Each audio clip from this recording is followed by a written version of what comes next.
is your upper body feeling? That's what we're gonna work on today in our third of 4 or 5 workouts this August to improve our flexibility, work on some power, and also just improve some core strength.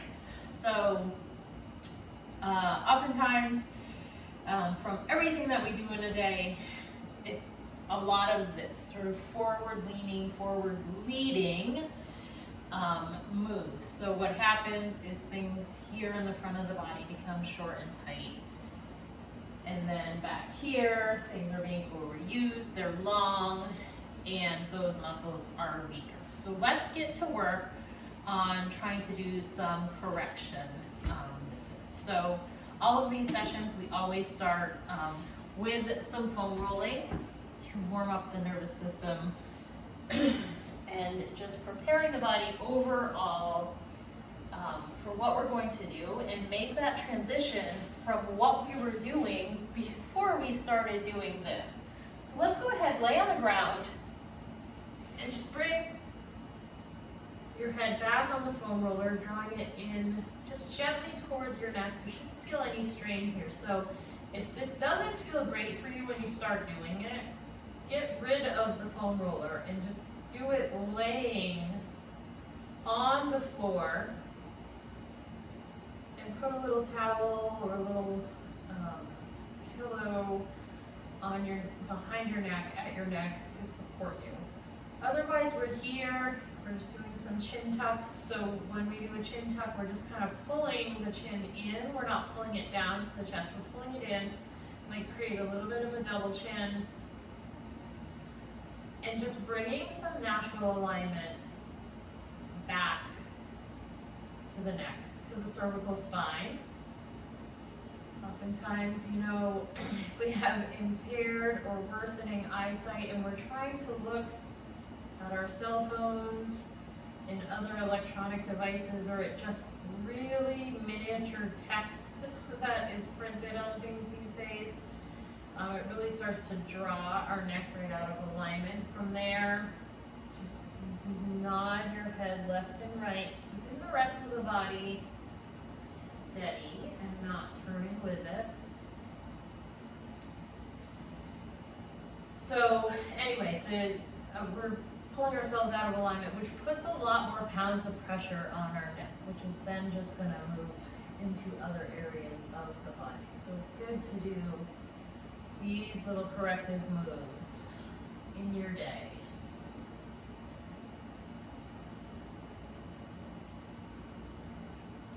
All right, so 8 to 10 there. From there, let's go ahead, move the foam roller down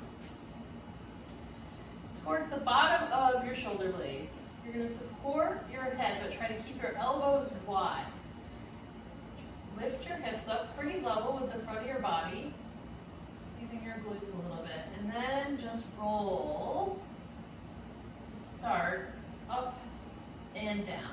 From the bottom of the shoulder blades to the top, and then back down. Again, trying to keep the elbows kind of wide here so you're getting on the rear part of the shoulder as well. Supporting your head with your hands, and as you can see, and again, keeping your hips lifted.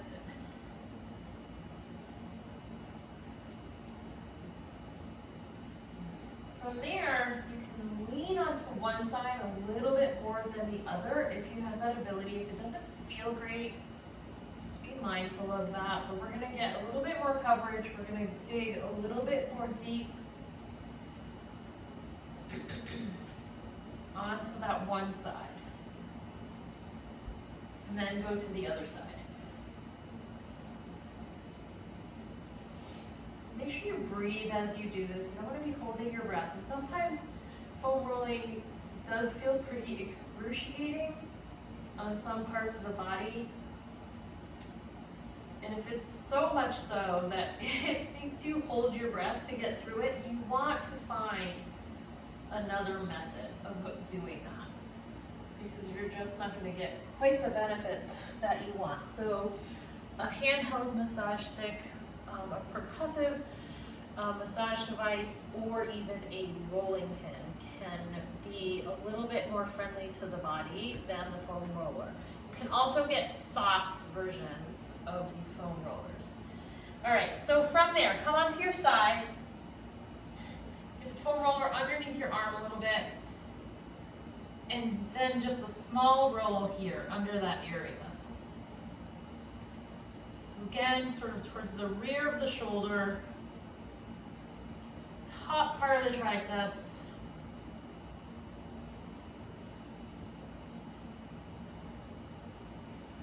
And then we switch and do the other side.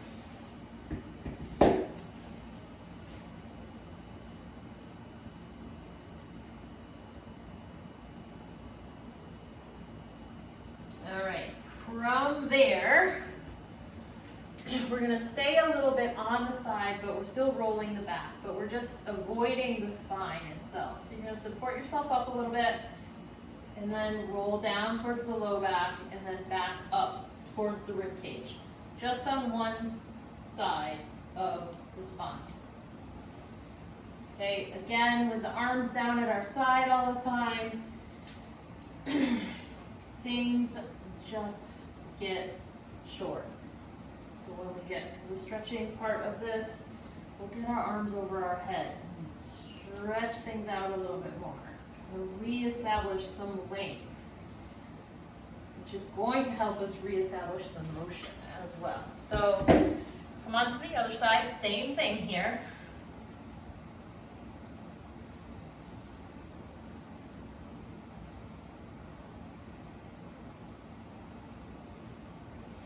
You don't have to do all of these rolls for minutes upon minutes upon minutes. You really want to keep your time in check, just as a reminder. And then from there, the best one yet, in my opinion, sit at the bottom of your foam roller, and this is the #1 reason why I prefer these 36-inch foam rollers. Because if you're not overly tall, you can get yourself at the bottom and then lay back on it without your head hanging off, without your hips hanging off. And then just open your arms, nice and big here. Inhale, and then as you exhale, try to relax the ribs down and let the shoulder blades soften. And just continue to do that. Allowing the upper body to breathe that sigh of relief.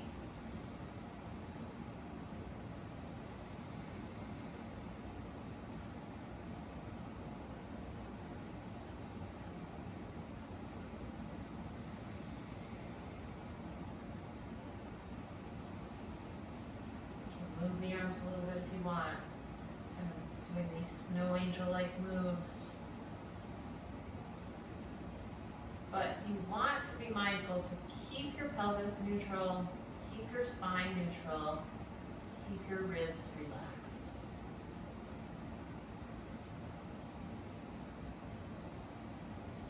So just getting some motion here in the shoulder blades, as we'll continue to do through this session.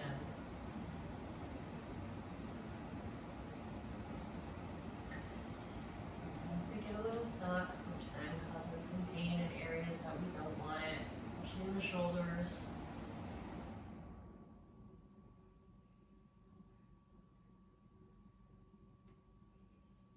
All right, and release.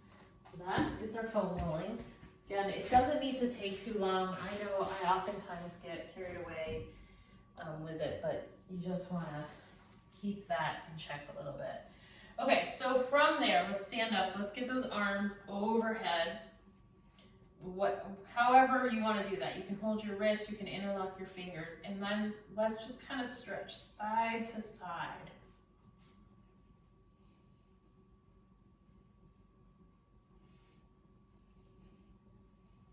It's really focused but efficient warm-up period. It's just a great way to prepare the body to be able to perform better at is always the purpose. A little extra time on the warm up, a little less time on the cool down, because the body's already done everything it needs to do. So it just doesn't necessarily need as much attention at the end, because you just gave it a lot of attention for the entire 45 or 60 or however many minutes you just worked out. All right, so that's there, and that should feel really nice. So from there, let's come to a wall. Put your palms against the wall, hips right over your ankles, and then just pull your hips back. You might need to adjust your position a little bit, but hands against the wall. Pull your hips back. Feel that nice stretch. You might feel it in the back of your legs, but also in your back. Keep your abs on, a little bit tight. And then what you're gonna do is rise up and bring your hips in towards the wall gently.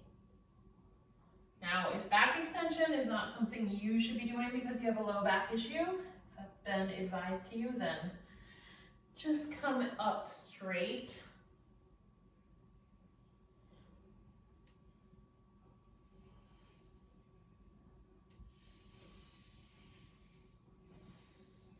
You're just kind of flowing from one position to the other. It's not like you're trying to push your hips right into the wall. Just getting that nice stretch. And then let that go. Again, just a few reps is all we need to do. All right, from there, let's come on down onto all fours.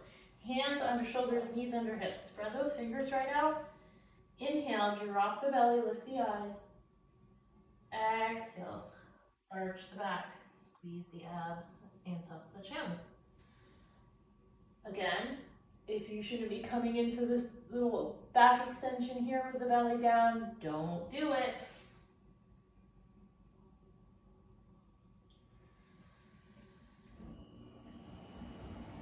Just kind of minimize that movement if needed, or avoid it altogether. You would have been advised against some form of over-flexion or extension. Know your body, don't force yourself through something you shouldn't otherwise do. You're just gonna make the situation worse. All right, from there, let's just draw the hips back towards a child's pose, but take one arm and thread it under the other. Bring your head to the side. Reaching the arm through while you're still reaching the arm over your head on the floor.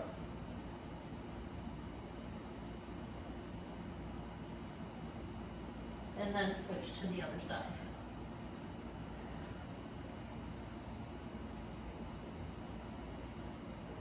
So hopefully as you do this either with me right now or on your own, you're already starting to feel better just because you've given some attention to these areas that maybe they felt just fine, but now they feel better. Because you're just breathing some new life into them. You're changing the stimulus on them. Right? And if you were feeling some pain there, maybe it just feels a little bit better at this point. And so now we're going to kick it up a notch with some power exercises that can be great for the body and are still useful at any age. It doesn't matter if you're an athlete or not. So we work out from home a lot, so some of these exercises that I'm going to do now, we don't use in class a lot, but they can still be useful on your own time if you go outside or if nobody else is in the house to disturb, including some animals or small children or what have you. Anybody who might not like loud noises. So, and I'm also going to give you some different options to avoid that. So we're going to do some ball slams. So if you have like a weighted medicine ball or a slam ball is not necessarily going to bounce the way this weighted medicine ball is going to, but they are good to use. And so we're going to just do some ball slams. So you're going to anchor yourself to the floor, engage those abs, bring the ball up, push it down and receive it. Let's do 6 of these. We can do them side to side as well, getting a little rotation.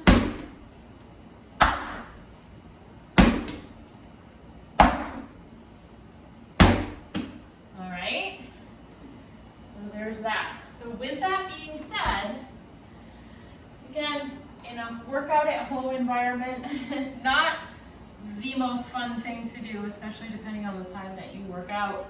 So a towel, you can use a towel, which can be a good substitute. Not quite the same thing, but the same idea. So take the towel and just bring it forward.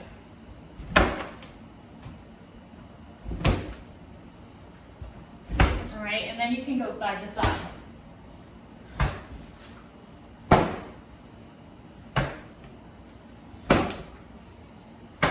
We also like to use kettlebell swings, of course, and what we call power push-ups, pushing ourselves away from an object when we do a push-up, which is also great. So another one that I cannot do in this space because it is sheetrock on the walls, and I don't want to be throwing a heavy ball into sheetrock and creating a hole in the wall. But if you work out in an area where you have some concrete walls, or you work out at home and you have like a retaining wall outside, by all means you can do this. I'm just going to use this small fusion ball. So again, not quite the same element of power as like a medicine ball or some other weighted ball, but still sort of mimicking that a little bit. We like to do some side wall passes. Again, getting some rotation in there. Certainly working on that eye-hand coordination, response time, the whole thing. Turn it around, do the same thing on the other side.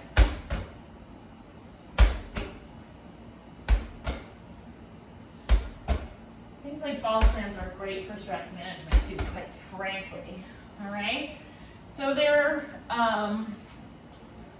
we go. Okay, so those little moves there for several reasons are just great. And if you're watching this and then you're not familiar with it, the power push-up would look something like this. So I've got a bench right in front of me, you can't see it here, but we come down into a kneeling position and we're going to do an incline push-up against that bench. Bring the chest in, press out, clap your hands to affirm the fact that you have gotten off of that surface, and then carefully catch yourself, keeping your midsection nice and stable. Okay, so those are just a number of things that you can be doing before we then move on to some strengthening moves, which for the purpose of this segment is really going to focus on the back and the shoulders. Okay, so let's go ahead and dive in. We're gonna first kind of reset by coming onto the floor.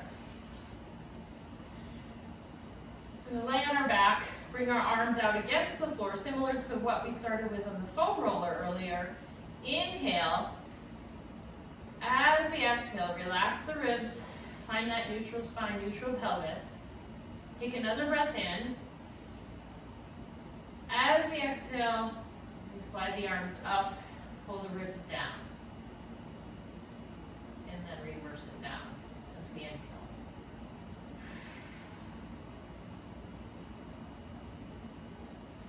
So just observe how your arms, how your shoulders, how your back, how everything is feeling as you move through these.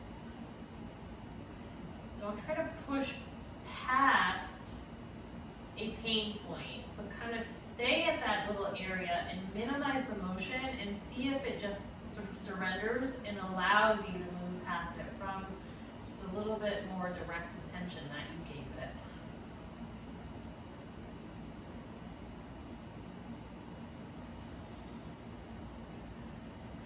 Your upper back is not meant to be rounded. Your shoulder blades are not meant to creep up and out of your back. You want to be able to stand straight, with your shoulders back and down and not rounding forward towards the front of your body. So go ahead and release there.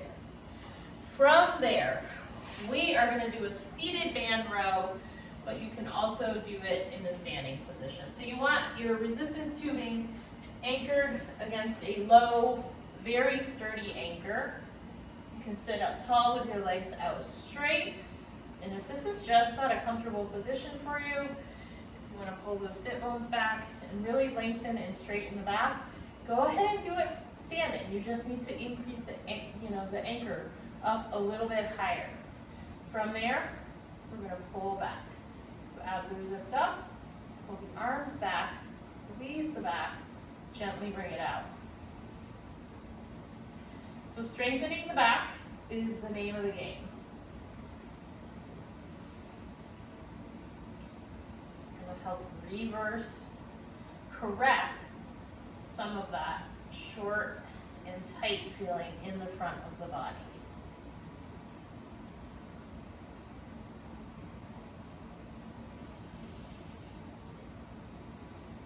So 8 to 10 reps here. You can take a break. You can be doing these twice if you want. For the purpose of this, we're just doing them once. From there, we're going to come down on our stomach.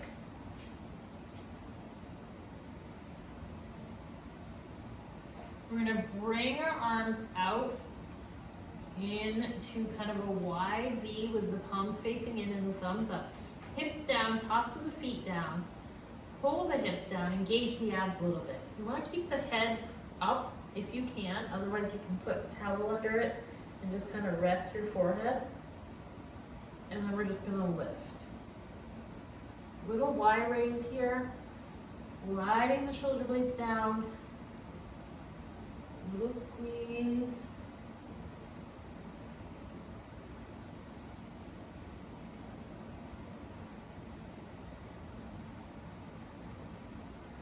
And then release. Palms face down, bring the elbows down a little bit and lift here.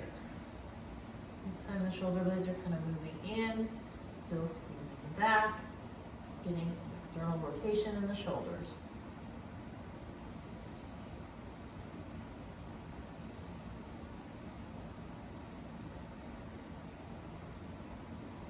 And release. From there, let's bring the arms down at the side. Palms can be up and just reach back. A little bit of shoulder extension here. Palms down.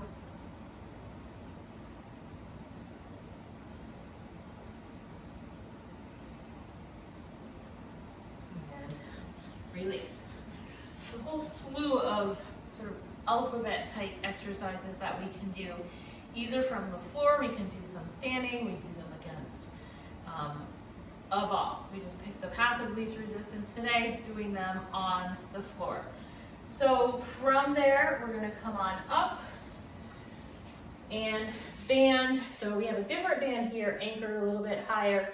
We're going to do some shoulder external rotation. So you want to stand sideways to that anchor point, holding the band. There's no handle on here, so I'm just taking an overhand grip with my elbow under my shoulder and then opening out. Trying to keep the elbow under the shoulder just a ways away from the waist, but not pulling it way out far away from the waist. So you might have a little sort of bolster under there. Like I've got my hand right at my waist where my elbow is. But you just want to be able to control that.